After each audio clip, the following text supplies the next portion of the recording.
Good morning, Kentuckiana. It is 6 a.m. here on your Friday. We're going to get to Matt for weather in just a second because we do have some more rain on the way. But first, we want to show you some video from Washington County, Indiana. Flash flooding hit there last night.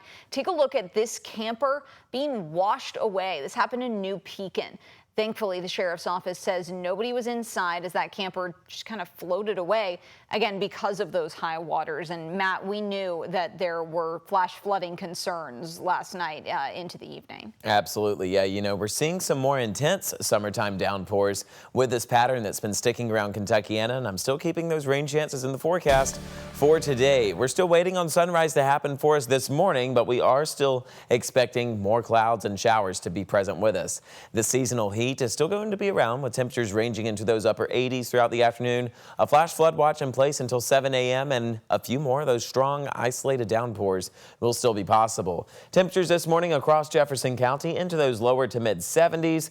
We're in those lower 70s as well across southern Indiana, 73 near Springfield, 72 near Lebanon, and also into this afternoon there still will be a few chances for some thunderstorms more to our southern cities near Elizabethtown, Bardstown, Campbellsville.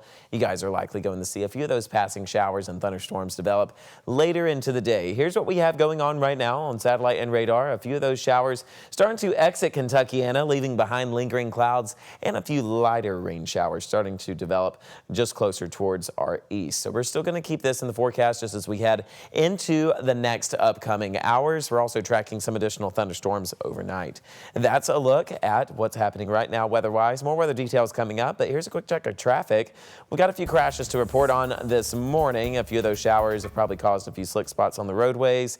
First one that we're going to mention is closer into the Louisville Metro. This is causing some slow spots for you guys there on I-64. The right-hand shoulder is blocked due to a stalled vehicle on I-64 westbound. That is at exit 5 onto I-65. A crash happened there where the left lane is blocked and the left shoulder is blocked along with the right-hand shoulder.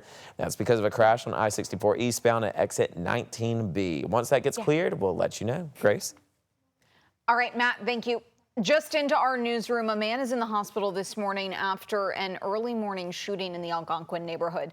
Metro Police say just before 4, officers responded to the 1600 block of Moore Court, finding a man shot multiple times. He was taken to University Hospital, where he's now in critical condition. The homicide unit is investigating. LMPD hasn't identified a suspect. Call 574-LMPD if you have any information.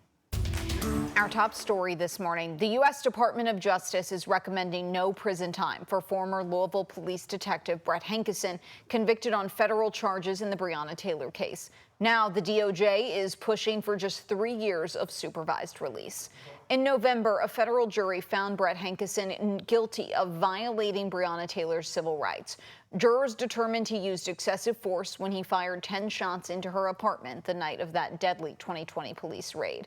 None of Hankison's bullets hit Taylor, but his shots did go through the walls of a neighboring apartment. He was found not guilty of violating the rights of the people living there. In 2022, Hankison was acquitted on state charges. Senior reporter Isaiah Kim Martinez has been following the new developments.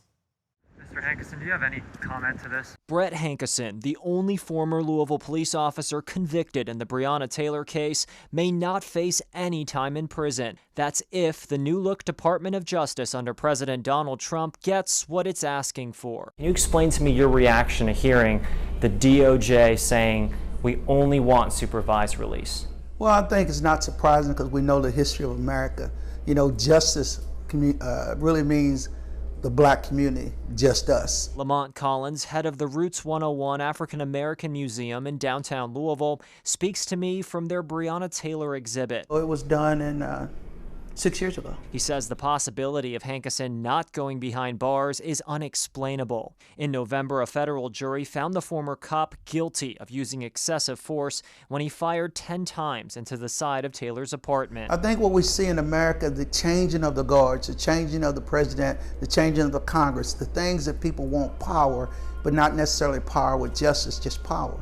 And power can be corrupt. In a new memo filed this week, DOJ attorneys with the Civil Rights Division only recommended 3 years supervised release, a far cry from the several years the government was expected to push for. John Mattingly, the retired LMPD sergeant who was shot in the leg by Taylor's boyfriend that night, calls this development refreshing for the city and law enforcement. We saw this back when they first started, when they dropped all the lawsuits against cities for the consent decrees, including Louisville. So you knew we were moving in the right direction as far as at least trying to get on the right path back to common sense. You even saw a line in there that basically said the process is the punishment. And so I think, Brett's been through hell and back. Isaiah Kim Martinez, WHAS11 on your side.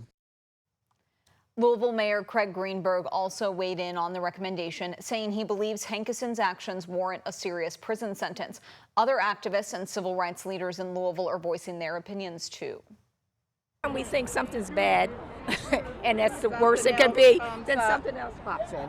It's a real slap in the face. I feel like the hands of time have been turned back. I am not at all shocked with this Department of Justice that we are currently under. Chanel Helm with Black Lives Matter Louisville, who you just heard from, says the city is tired of pushing for change that never comes, especially on police reform.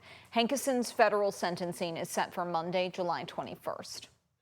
The family of Tommy Ballard is increasing the reward for information leading to an arrest and conviction in his unsolved murder. Ballard, the father of Crystal Rogers, was shot and killed while hunting in 2016. To this day, no arrests have been made. The family announced yesterday via social media they'll increase the reward for tips leading to an arrest to $50,000. Anyone with information should contact state police. You see the overuse of the 911 system, so you realize there has to be a better way to do this to get the people the care that actually is the most appropriate. Not all medical calls to 911 require an ambulance. Right now, though, that's Louisville's only way to respond when someone calls for help.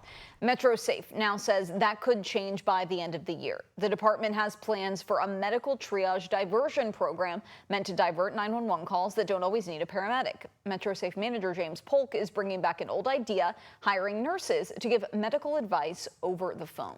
So if we can pull runs out of the system and keep ambulances available, then emergent calls are going to get answered quicker, and we're not going to be having to send trucks from all over the city.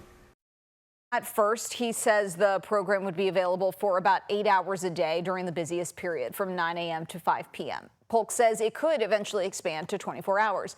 The triage program will work similarly to the mental health crisis line MetroSafe created and then recently expanded again to that full day. I think seeing the success of that program has definitely stoked the fire to get this other program started and have a medical triage here. Metro Council allocated $649,000 for the program in the mayor's budget proposal this year. That's enough to fund 8 new in-house positions. Polk says off-site telehealth may end up handling triage calls, or it could be some combination of the two. He'd like to see the program launched by the end of this year. Looking ahead now, extended lane closures begin tonight on U.S. Highway 42, Brownsboro Road. They're part of the $130 million project to improve the Watterson and U.S. 42. The state plans to widen the expressway, add extra lanes to the ramps for Brownsboro and Westport, and build a new intersection design called a single-point urban interchange. The lane closures will be on U.S. 42 from Rudy Lane to Glenview Avenue beginning at 6 p.m. tonight. They'll last through 6 a.m. on Monday. 3, 2, 1. After an 8-year closure, a historic Louisville building is getting a new lease on life. Yesterday, the city celebrated the reopening of the Beauregard College of Art and Music, which closed in 2017. In the early 20th century, it became the city's first fine arts school for African-American students. In 2021, Metro government announced a grant to fix up the building. Then at Thursday's ribbon cutting, city leaders said the college will continue its original purpose of creating art and music spaces for kids. And it became a sanctuary, a place to imagine a future bigger than what the country and our city was offering at the time. After the college closed in 2017, the building sat vacant with an uncertain future. But the urgency to save it was clear. This was not about just preserving the bricks and mortars of this building, but it was about protecting our history, our memories, and preserving the possibility for future generations. The West Louisville Performing Arts Academy will set up studio space for vocal and instrument classes, plus space for the kids to store their instruments.